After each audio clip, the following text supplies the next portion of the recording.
नमस्कार साथियों, कैसे हैं आप सभी लोग। आरआरबी एलपी की नई वैकेंसी के नोटिफिकेशन के साथ हम लोग यहाँ पर जुड़ चुके हैं और ये वायरल नोटिफिकेशन नहीं है। आप ये मत समझिएगा वायरल है, फेक है। इसको फेक समझने की गलती नहीं करना है, बिल्कुल भी फेक नहीं है। क्योंकि ऐसे एक बार नहीं कई बार हो चुका है। चाहे आरपीएफ एसआई की बात करो, आरपीएफ कांस्टेबल की बात करो, एनटीपीसी की बात करो, ग्रुप डी की बात करो, तो कोई भी वैकेंसी जारी होने से पहले कुछ इस प्रकार के फॉर्मेट में आ जाता है और यही फॉर्मेट फिर आगे चलकर बिल्कुल सही साबित हो जाता है। तो एलपी वालों की फिर से हो गई है बल्ले बल्ले।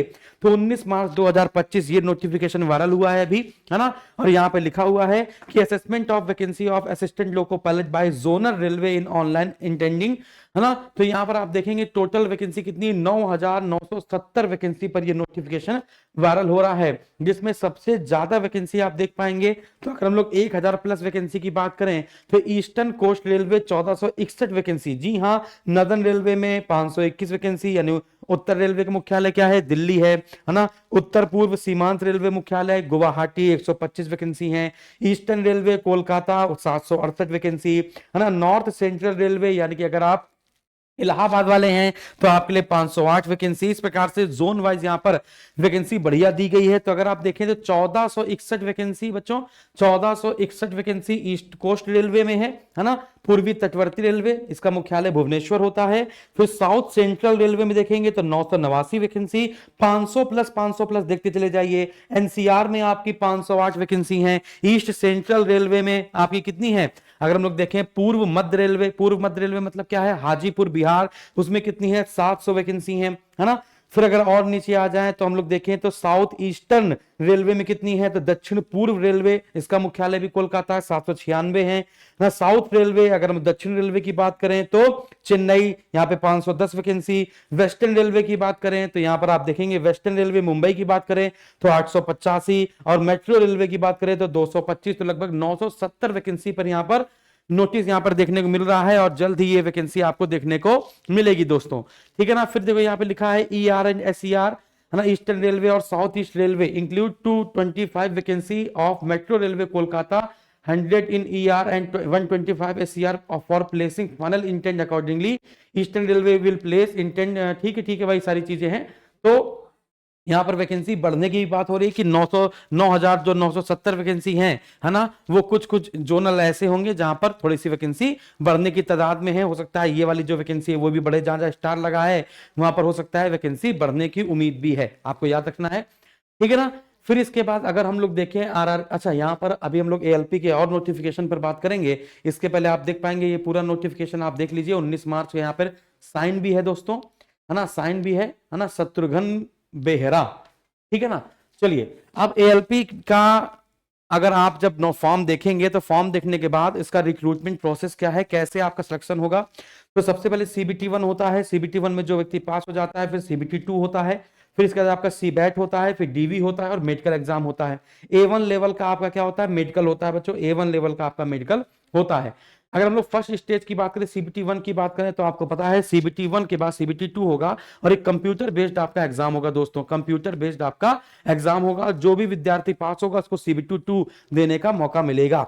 अब यहां पर देखते हैं ड्यूरेशन 60 मिनट सीबीटी 1 में देखेंगे तो 1 घंटे में आपको, है ना, 75 क्वेश्चन करने हैं। 75 क्वेश्चन 75 मार्क्स के होंगे और 1/3 आपकी नेगेटिव मार्किंग होती है।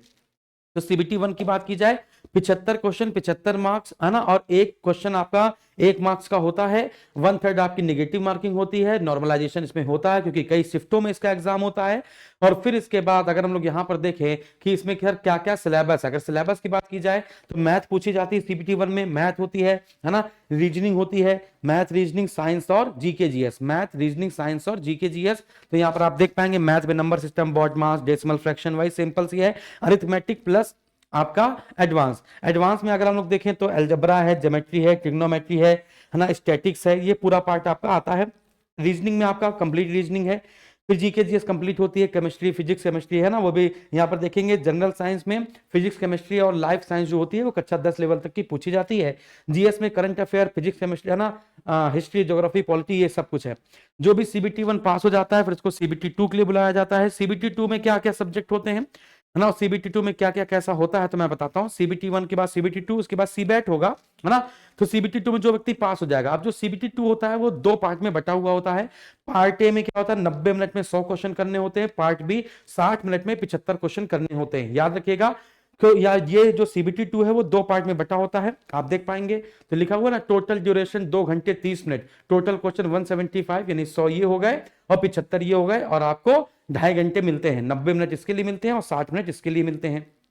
अगर हम लोग बात करें, है ना, पार्ट ए की, तो जो पार्ट ए है उसका सिलेबस क्या है, मैथ है, रीजनिंग है, साइंस इंजीनियरिंग है ना। है ना, तो क्या क्या है बच्चों, आप कहेंगे मैथ है ना, रीजनिंग है और साइंस इंजीनियरिंग है, बस ये है, ठीक है ना। तो मैथ हो गया, इसमें आपका आप देखेंगे इसमें कहीं पर भी आपका जीके जीएस वाला पोर्शन नहीं है, मैथ है, रीजनिंग है और साइंस और इंजीनियरिंग है। फिर इसके बाद पार्ट बी की बात की जाए तो जो पार्ट बी होता है वो आपका क्या होता है, part B is only a qualifying test in a nature and shall have questions, है ना, from the various trade syllabus as prescribed by directorate general of training, है ना। जो डीजीटी के तहत जो भी आपका जो भी आपकी ट्रेड होगी उस ट्रेड का आपका टेस्ट होगा और ये आपका क्वालिफाइंग नेचर का होगा, ये आपका ये बता रहा है। फिर इसके बाद यहाँ पर आपको जो सीबीटी 2 पास हो जाएगा उसको सीबैट के लिए बुलाया जाता है, ये बात आपको पता है ना।